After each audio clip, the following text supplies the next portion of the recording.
बिस्मिल्लाहिर्रहमानिर्रहीम। अच्छा स्टूडेंट्स, आज हम बात करेंगे यूज़ ऑफ यूज़ टू के ऊपर।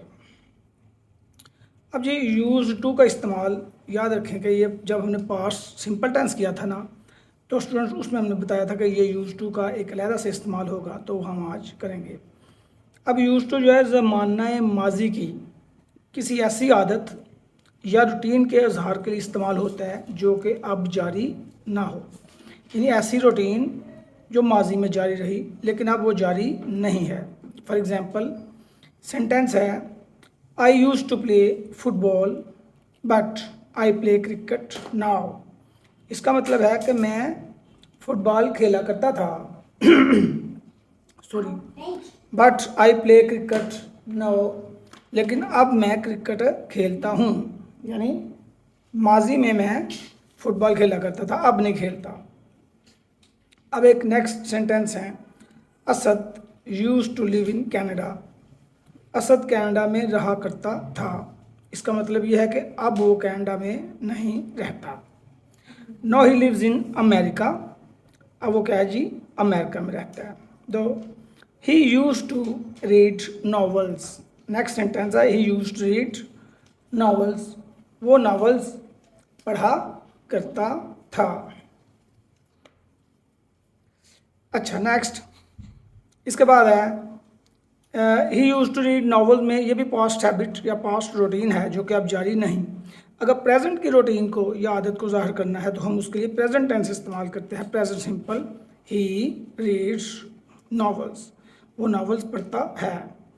अब ये यूज़ टू जो है ये तमाम के तमाम प्रोनाउंस के साथ है ये इस्तेमाल होता है। यूज़ टू आई से अगर सेंटेंस स्टार्ट हो, बेशक ये सेंटेंस वी से स्टार्ट हो, ही शी इट यू योर, जिससे भी सेंटेंस स्टार्ट होगा तो वो यूज़ टू उसके साथ आएगा। जैसे I use to take exercise, मैं एक्सरसाइज किया करता था, मैं वर्जिश किया करता था। He use to go for hiking, she use to go for hiking, Ali use to go for hiking, यानी तमाम प्रोनाउंस के लिए ये ही इस्तेमाल होगा यूज़ टू। अब स्टूडेंट्स एक नेक्स्ट बात आपने याद रखनी है कि जहाँ यूज़ टू इस्तेमाल होता है वहाँ हम वुड भी इस्तेमाल कर सकते हैं जी, लेकिन ज़रूरी नहीं कि जहाँ वुड इस्तेमाल हो वहाँ यूज़ टू भी इस्तेमाल हो सकता है, ये ज़रूरी नहीं है। वुड का इस्तेमाल 4-5 जगहों पर होता है, वो हम वुड पे एक अलहदा से वीडियो बनाएंगे तो उस वक्त ये डिस्कस करेंगे। अब देखिए फॉर एग्ज़ाम्पल मैं आपके सामने एक छोटा सा पैराग्राफ बोलने लगा हूँ। The sentence is Ahmad use to get up very early in the morning. यानी अहमद बहुत सुबह सवेरे उठा करता था। He use to go to the market, वो मार्केट जाया करता था। फॉर परचेजिंग वेजिटेबल्स, सब्जियां खरीदने के लिए। He use to come back at 11 o'clock, वो 11 बजे वापस आया करता था। अब अगर हम यूज़ टू को रिप्लेस करें वुड से तो ये सेंटेंस कुछ यूँ हो जाएगा, Ahmed would get up very early in the morning. अहमद सुबह सवेरे बहुत सवेरे उठ जाया करता था। He would go to the market, वो मार्केट जाया करता था। फॉर परचेजिंग वेजिटेबल्स परचेज करने के लिए। He would come back at 11 o'clock, और वो 11 o'clock वापस आया करता था। यानी यूज़ टू जहाँ इस्तेमाल हुआ वहाँ वुड इस्तेमाल आप कर सकते हैं, लेकिन जैसा कि पहले बताया जहाँ वुड हो वहाँ यूज़ टू नहीं इस्तेमाल हो सकता। अब जी नेक्स्ट, इसके हमने नेगेटिव कैसे करने हैं। अच्छा स्टूडेंट याद रखें, ऐसे फ़िक्रात को नेगेटिव करने के लिए 2 तरीके होते हैं, नफ़ी बनाने के लिए 2 तरीके हैं। पहले में यह है यूज़ नॉट टू का इस्तेमाल करना है। जैसे हम वर्जिश नहीं किया करते थे, we used not to take exercise, हम वर्जिश नहीं किया करते थे। अब दूसरा है तरीका है डिड नॉट यूज़ टू का इस्तेमाल करें। डिड नॉट के साथ use to, we did not use to take exercise, हम एक्सरसाइज नहीं किया करते थे। एक और सेंटेंस देखिए, जब मैं एक बच्चा था तो मैं टेनिस नहीं खेला करता था। When I was a child I did not use to play tennis. जब मैं बच्चा था तो मैं टेनिस नहीं खेला करता था। तो यानी दो तरह से इसका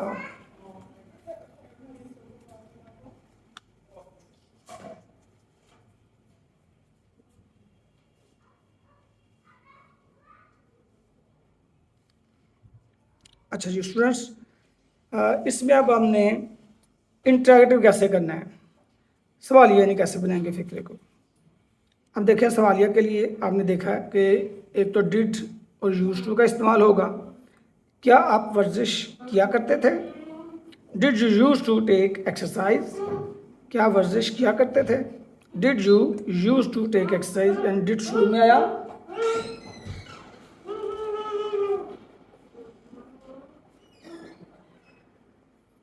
इसमें जी डिड शुरू में आया और did you use to take exercise, did के बाद ये pronoun you, then use to, उसके बाद ये इन्फिनेटिव है, इन्फिनेटिव से बोलते हैं फर्स्ट फॉर्म ऑफ वर्ब, और उसके बाद जी ये एक्सरसाइज ऑब्जेक्ट के तौर पर जो इस्तेमाल हो रहा है।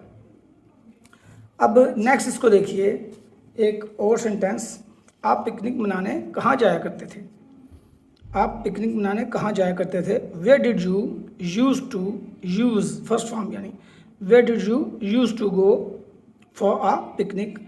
आप पिकनिक मनाने के लिए कहाँ जाया करते थे? इसमें बस क्वेश्चन वर्ड है तो वो डिड से भी पहले आ गया, असल में इसमें ये पॉइंट है जी। तो आपने इसको अगेन एंड अगेन प्रैक्टिस करनी है, इसकी मज़ीद एग्जांपल्स को, और अगर किसी किस्म की आपको डिफ़िकल्टी हो तो वो फिर आपने मुझे कमेंट्स में बता देना है। अब स्टूडेंट्स इसको नेगेटिव इंटरेक्टिव सेंटेंसेस हो तो वो कैसे हमने करने हैं। क्या तुम वर्जिश नहीं किया करते थे? तो इसमें आया didn't you use to take exercise, क्या तुम वर्जिश नहीं किया करते थे। या इसको इस तरह बोल सकते हैं used you not take exercise, क्या आप वर्जिश नहीं किया करते थे। इसमें used you not take exercise है। या इसी सेंटेंस को हम यू भी कह सकते हैं यूजेंट यू टेक एक्सरसाइज, यानी यूज्ड और नॉट को हमने कॉन्ट्रैक्टेड फॉर्म में लिखा तो वो यूजेंट हो गया, राइट। अब नेक्स्ट, यूज को एडजेक्टिव के तौर पर भी इस्तेमाल किया जा सकता है। अच्छा, उस वक्त इसका मतलब होता है आदि होना, यानी यूज टू से पहले am, is, are, was, were, become, get वगैरह का इस्तेमाल किया जाता है। तो उसका इस्तेमाल यूज टू से पहले, तो वो इसका उस वक्त वो आदि होने के सेंस में इस्तेमाल होगा। जैसे कि फिक्रा है I am use to working in hot atmosphere, मैं गर्म फिज़ा में काम करने का आदी हूँ। ये प्रेजेंट में एक आपका आदी होना के सेंस में बताया जा रहा है। दूसरा फिक्रा आप देखें, आप जल्द ही शोर के आदी हो जाएंगे, ये फ्यूचर है। You will soon get use to the noise, आप या तुम जल्द ही शोर के आदी हो जाओगे। अब नेक्स्ट सेंटेंस देखिए, इसमें the soon got use to working in hot atmosphere, वो जल्द ही गर्म फिज़ा में काम के आदी हो गए, ये पास्ट है, गॉट यूज टू। तो अगर यूज टू से पहले एम, इज, आर, वाज, वर लगाएं और या बिकम और गेट वगैरह लगाएं तो इसका मानी बन जाएगा आदि होना। अच्छा स्टूडेंट्स, आज हम यहाँ पे इसे स्टॉप कर रहे हैं। इंशाअल्लाह अज़ीज़ अनकरीब एक नई वीडियो के साथ आपसे दोबारा मुलाकात होगी। उस वक्त तक के लिए आपसे वॉच कीजिए और देखिए, और कोई भी प्रॉब्लम हो तो कमेंट्स में बताइएगा। अल्लाह हाफिज़।